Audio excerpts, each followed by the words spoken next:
नमस्कार, बहुत स्वागत है आप सभी का न्यूज इंडिया पर। मैं हूं आपके साथ नीतू गुप्ता। आज खास पेशकश में बात होगी 2024 में चुनाव महासंग्राम की। 2024 लोकसभा चुनाव की तैयारी जोर शोर से शुरू हो गई है। हर सियासी दल ने अपनी सक्रियता बढ़ा दी है। हर सियासी दल अपने संगठन को मजबूती देने में जुट गया है। हर सियासी खेमा जोड़ तोड़ में जुट गया है। हर खेमे में अपनी ताकत बढ़ाने की कोशिशें तेज कर दी गई हैं। हर दिन खास है, हर दिन कुछ बड़ा होने वाला है और बड़ा हो भी रहा है।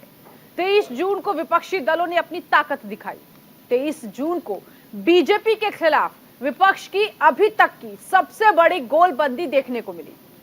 पिछले कुछ महीनों से बिहार के मुख्यमंत्री नीतीश कुमार विपक्षी एकता के लिए मेहनत कर रहे थे। उनकी मेहनत का फाइनल नतीजा देखने को मिला। 23 जून को पटना में 15 दलों के दिग्गजों ने दम भरा। 2024 के चुनावी महासंग्राम के लिए विपक्षी एकता के रोड मैप का काम शुरू हुआ। 23 जून को विपक्ष ने ताकत दिखाई, चौथे दिन ही बीजेपी ने जवाब दे दिया। 27 जून को बीजेपी ने विपक्ष को अपनी ताकत दिखाने का बड़ा प्रयास किया। दुनिया का सबसे बड़ा राजनीतिक दल अपनी सबसे बड़ी सियासी चुनौती के लिए क्या करने जा रहा है, कितने हाईटेक अंदाज में, कितने बड़े स्तर पर भारतीय जनता पार्टी ने तैयारी शुरू कर दी है, इसकी झलक भोपाल में देखने को मिली। भोपाल में बीजेपी का 27 जून का कार्यक्रम कई मायनों में खास माना जा रहा है। अमेरिका मिस्र की यात्रा से वापस लौटने के बाद पीएम नरेंद्र मोदी का यह पहला कार्यक्रम। दुनिया की राजनीति में भारत की दमदार मौजूदगी दर्ज करवाने के बाद पीएम मोदी सीधे अपनी पार्टी के बूथ लेवल के कार्यकर्ताओं के बीच पहुंचे। मध्य प्रदेश, राजस्थान, छत्तीसगढ़, मिजोरम, तेलंगाना में इसी साल चुनाव होने वाले हैं। पीएम नरेंद्र मोदी ने 2023 के विधानसभा चुनाव और 2024 के लोकसभा चुनाव में प्रचार के लिए पार्टी कार्यकर्ताओं को प्रशिक्षित करने के लिए वो वहां पहुंचे। मेरा बूथ सबसे मजबूत अभियान के तहत 543 लोकसभाओं के 10 लाख और मध्य प्रदेश के 64,100 बूथ कार्यकर्ताओं को डिजिटली संबोधित किया। देश के सभी राज्यों के विधानसभा क्षेत्रों से 3,000 कार्यकर्ताओं को रिपोर्ट कार्ड के आधार पर चुनकर बुलाया गया। जिन कार्यकर्ताओं ने बूथ सशक्तिकरण अभियान में महत्वपूर्ण भूमिका निभाई है, प्रधानमंत्री नरेंद्र मोदी ने बूथ लेवल के कार्यकर्ताओं से सीधे संवाद किया। देश के राजनीतिक इतिहास में किसी दल का यह इस तरह का पहला कार्यक्रम है। पार्टी के सबसे बड़े चेहरे को अपने बीच पाकर कार्यकर्ताओं की खुशी का ठिकाना नहीं रहा, खास तौर पर जब देश दुनिया में पीएम नरेंद्र मोदी की बात हो रही हो, उनके नाम का डंका बज रहा हो। ऐसा कद्दावर नेता सामने उनके सवालों का जवाब देने आया हो, ऐसा मौका बेहद खास हो जाता है। एक बूथ लेवल के कार्यकर्ता के लिए तो और भी महत्वपूर्ण हो जाता है। प्रधानमंत्री नरेंद्र मोदी खुद उसके सवालों का जवाब देंगे। शायद जीवन भर वो इस पल को इंतजार करता रहा और जब ये पल आया तो अब वो पल कभी नहीं भूल सकता है। जैसे ही पीएम नरेंद्र मोदी ने कार्यक्रम में बोलना शुरू किया, कार्यकर्ता खुद को रोक नहीं पाए। सारे कार्यकर्ता पूरे जोश से तालियां बजाने लगे। प्रधानमंत्री नरेंद्र मोदी को अपना भाषण रोकना पड़ा। पार्टी अध्यक्ष जेपी नड्डा की तरफ से रुकने का इशारा करने पर कार्यकर्ता रुके। आप देखिए, पीएम नरेंद्र मोदी को सामने देखकर बीजेपी के कार्यकर्ता कैसे इमोशनली चार्ज हो गए।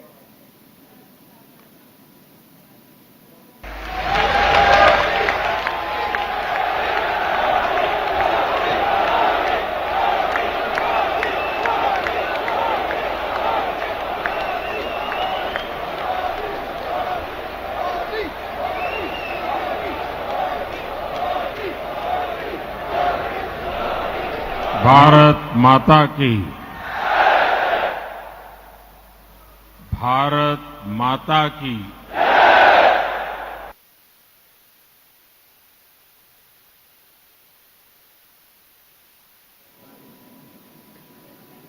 तो भारतीय जनता पार्टी का भोपाल का कार्यक्रम एक ऐतिहासिक कार्यक्रम बन गया।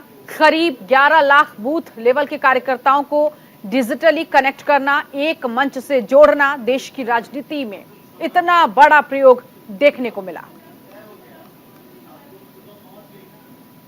और मैं नड्डा जी का,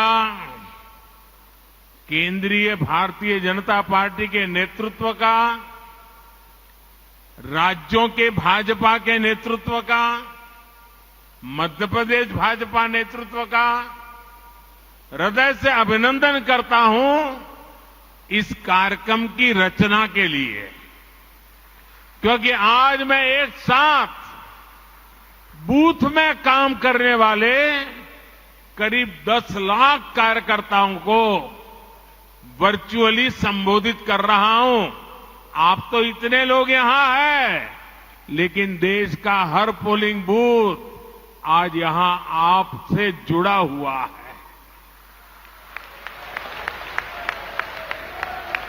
शायद किसी भी राजनीतिक दल के इतिहास में ग्रास रूट लेवल पर ऑर्गेनाइज वे में इतना बड़ा कार्यक्रम कभी नहीं हुआ होगा, इतना बड़ा कार्यक्रम आज हो। तो मध्य प्रदेश की राजधानी भोपाल का मोतीलाल नेहरू स्टेडियम इस ऐतिहासिक कार्यक्रम का गवाह बना। देश भर के चुने हुए बूथ लेवल के कार्यकर्ता यहां पहुंचे। मुख्यमंत्री शिवराज सिंह चौहान के लिए यह बेहद खास मौका रहा।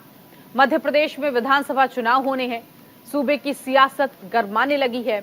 इस बार सत्ता में वापसी सीएम शिवराज सिंह चौहान के लिए बड़ी चुनौती है। कमलनाथ के नेतृत्व में कांग्रेस पूरे दमखम के साथ जुटी है। पिछले दिनों कांग्रेस की सबसे सफल चुनावी ब्रांड बनकर उभरी प्रियंका गांधी ने चुनाव प्रचार का आगाज किया। अभी तक की रिपोर्ट तो यही बताती है, एमपी में कांग्रेस का पलड़ा भारी है। ऐसे में हालात जो दिख रहे हैं, ये हालात जिनमें बीजेपी के सबसे बड़े ब्रांड मोदी का साथ मिलना सीएम शिवराज सिंह चौहान के लिए बड़ी राहत देने वाला रहा। सीएम शिवराज सिंह चौहान ने कार्यकर्ताओं से 2024 के फाइनल के साथ 2023 के सेमीफाइनल पर भी जोर लगाने को कहा है।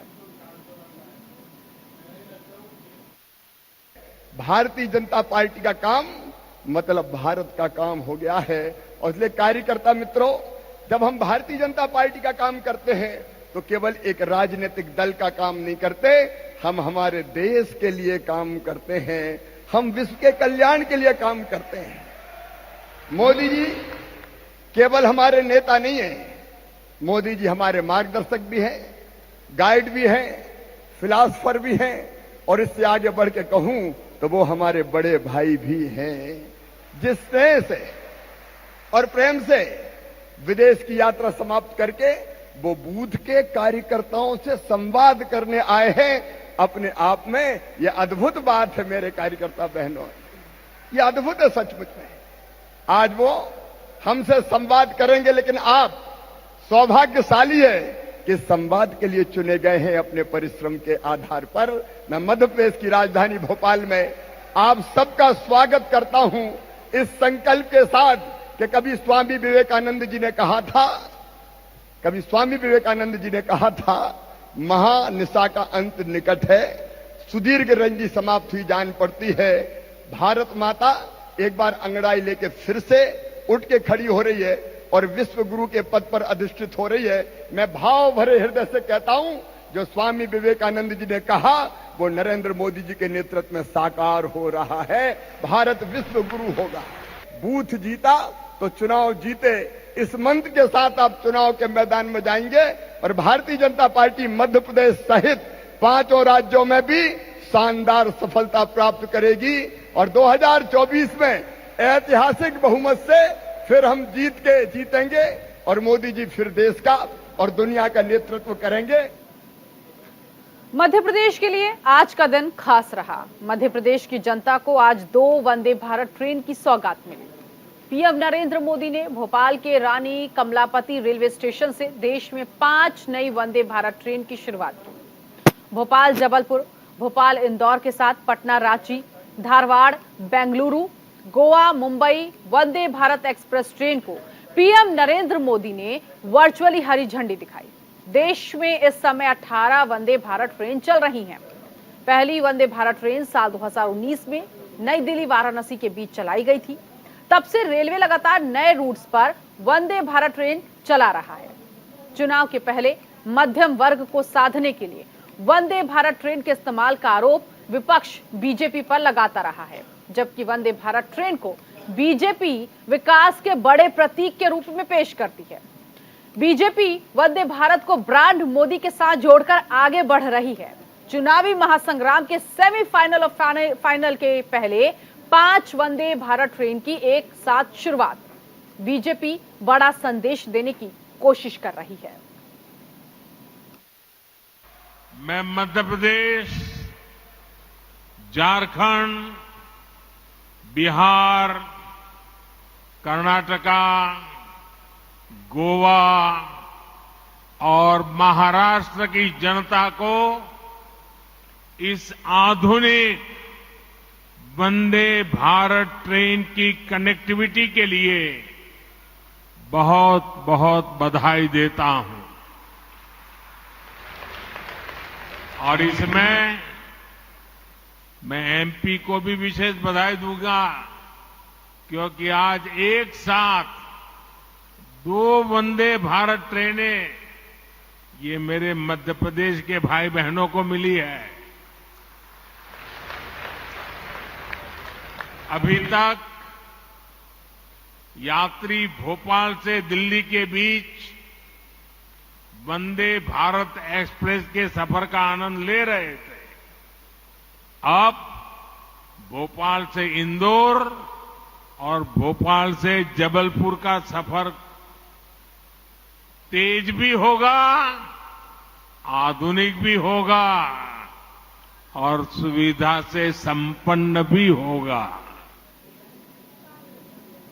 तो 5 नई वंदे भारत ट्रेन की शुरुआत के बाद बीजेपी का मेरा बूथ सबसे मजबूत कार्यक्रम शुरू हुआ, जिसके तहत प्रधानमंत्री नरेंद्र मोदी और बूथ लेवल के कार्यकर्ताओं के बीच संवाद कार्यक्रम रखा गया।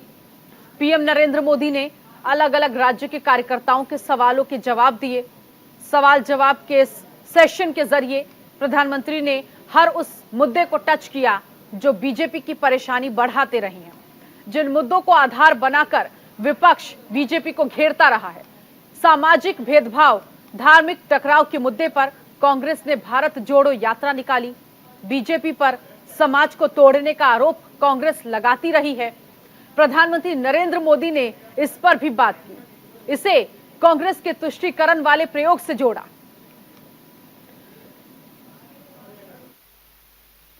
जो तुष्टीकरण करके अपने स्वार्थ के लिए छोटे छोटे कुनबे दूसरों के खिलाफ खड़े कर देते हैं, और दूसरी तरफ हम भाजपा के लोग हैं, हमारे संस्कार अलग हैं, हमारे संकल्प बड़े हैं और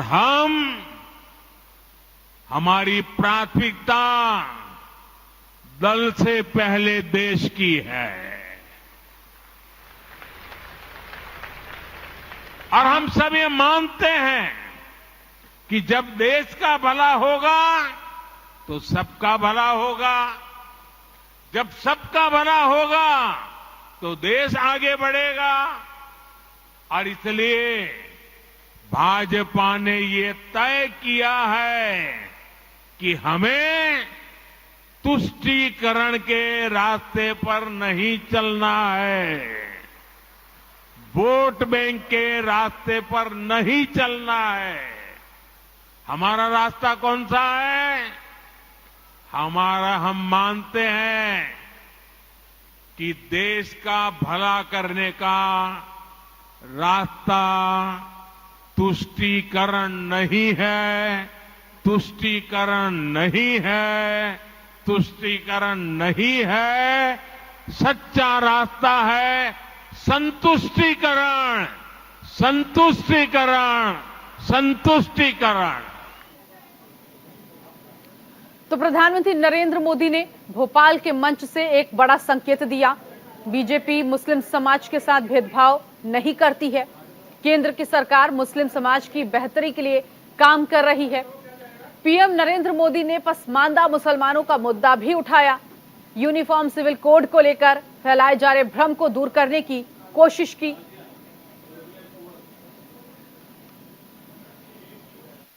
पहले हमने देखा था कि ये सभी 3 तलाक का बहुत विरोध कर रहे थे और अब यूनिफॉर्म सिविल कोड का विरोध कर रहे हैं, जिससे हमारे जो मुस्लिम भाई बहन हैं उनको काफी भ्रम हो रहा है और वे सब भ्रमित हो जा रहे हैं।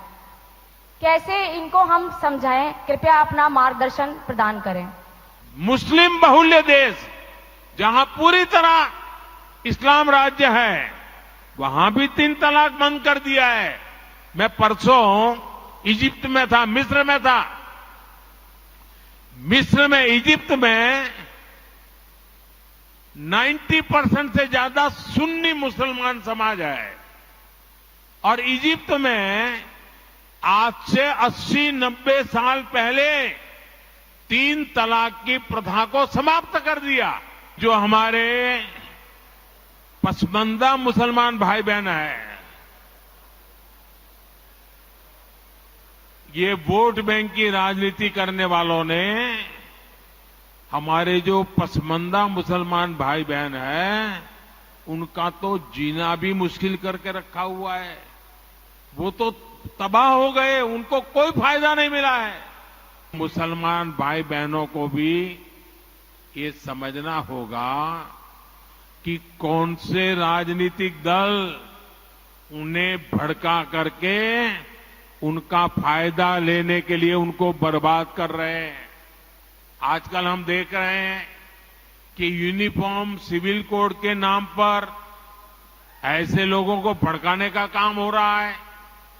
आप मुझे बताइए, एक घर में परिवार के एक सदस्य के लिए एक कानून हो, परिवार के दूसरे सदस्य के लिए दूसरा कानून हो, तो क्या वो घर चल पाएगा? क्या कभी भी चल पाएगा क्या? फिर ऐसी दोहरी व्यवस्था से देश कैसे चल पाएगा? हमें याद रखना है कि भारत के संविधान में भी नागरिकों के समान अधिकार की बात कही गई। प्रधानमंत्री नरेंद्र मोदी के यूनिफॉर्म सिविल कोड वाले जवाब पर एआईएमआईएम प्रमुख असदुद्दीन ओवैसी का पलटवार सामने आया।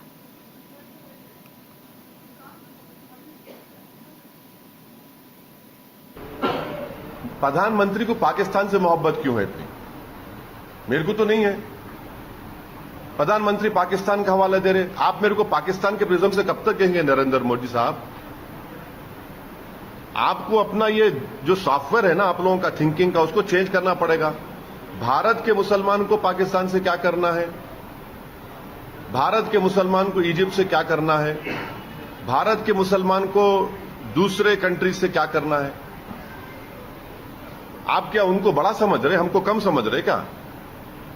ये तो एंटी नेशनल बात कर रहे। आप तो ट्रिपल तलाक पे कानून बना दिए, अब क्यों रो रहे आप? कानून आप बनाने के बाद क्यों रो रहे प्रधानमंत्री? इसलिए रो रहे हैं क्योंकि उनको मालूम कि कानून बनाने के बाद उस कानून के जरिए और डिजर्शन बढ़ गया। तो मध्य प्रदेश से भारतीय जनता पार्टी ने 23 जून का जवाब दिया। प्रधानमंत्री नरेंद्र मोदी ने विपक्षी दलों का एक साथ उन लोगों को घेरा, उनकी कार्यशैली को परिवारवाद, भ्रष्टाचार से ग्रसित बताया। एक तरफ बीजेपी ने अपनी ताकत दिखाई, बीजेपी ने अपने संगठन को मजबूत करने की कवायद तेज की, तो दूसरी तरफ विपक्ष में बिखराव के संकेत दिखने लगे। पिछले 4 दिनों में ऐसा कुछ बहुत देखने को मिला, जो बता रहा है विपक्षी एकता में अभी कई अड़चने हैं। 23 जून को पटना में विपक्ष की मेगा बैठक में मौजूदगी के बावजूद आम आदमी पार्टी ने अलग होने के संकेत दे दिए। आम आदमी पार्टी ने बयान जारी कर कहा, अगर कांग्रेस केंद्र के अध्यादेश पर समर्थन को तैयार नहीं होती है तो वो शिमला में होने वाली बैठक में शामिल नहीं होगी। फिलहाल कांग्रेस और आप पार्टी एक होना मुश्किल लग रहा है।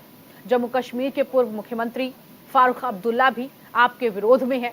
आरजेडी को भी आम आदमी पार्टी का साथ अच्छा नहीं लग रहा। उधर पश्चिम बंगाल में भी ममता बनर्जी और कांग्रेस में सब कुछ ठीक नहीं दिख रहा। दोनों दलों के नेताओं के बीच जोरदार वार पलटवार जारी है। पश्चिम बंगाल के कांग्रेस प्रमुख अधीर रंजन चौधरी टीएमसी को चोरों की पार्टी बता रही है। ऐसे में कांग्रेस और टीएमसी साथ आएंगे अभी तो मुश्किल लग रहा है। एक बड़ा डेवलपमेंट तेलंगाना में देखने को मिला। सोमवार को तेलंगाना में बीआरएस के 35 नेताओं ने कांग्रेस का हाथ थाम लिया। विधानसभा चुनाव से पहले सीएम केसीआर की पार्टी बीआरएस को एक बड़ा झटका ये माना जा रहा है। 2 जुलाई से राहुल गांधी केसीआर के खिलाफ चुनावी अभियान शुरू करने वाले हैं। केसीआर लंबे वक्त से 2024 लोकसभा चुनाव में साथ मिलकर बीजेपी से मुकाबला करने की बात करते रहे हैं। अगर ऐसी खींचतान जारी रहेगी, अगर ऐसे ही विपक्षी दल एक दूसरे को कमजोर करते रहेंगे तो फिर साथ कैसे होंगे? ऐसे हालात में विपक्ष कैसे एकजुट होगा? कैसे एकजुट होकर विपक्ष बीजेपी का मुकाबला करेगा? ये तमाम सवाल जो हैं वो बने हुए हैं और इन्हीं सवालों के इर्द गिर्द ये राजनीति इस बार की घूमती हुई नजर आ रही है। तो आज 2024 का चुनावी महासंग्राम, जिसमें हमने समझाने की कोशिश की कि भारतीय जनता पार्टी की तैयारी क्या है और विपक्ष किस तरह से मुकाबला करने के लिए तैयार नजर आ रहा है। तो आज इस खास पेशकश में अभी के लिए बस इतना ही। बाकी की तमाम खबरों के लिए आप बने रहिए न्यूज इंडिया के साथ। नमस्कार।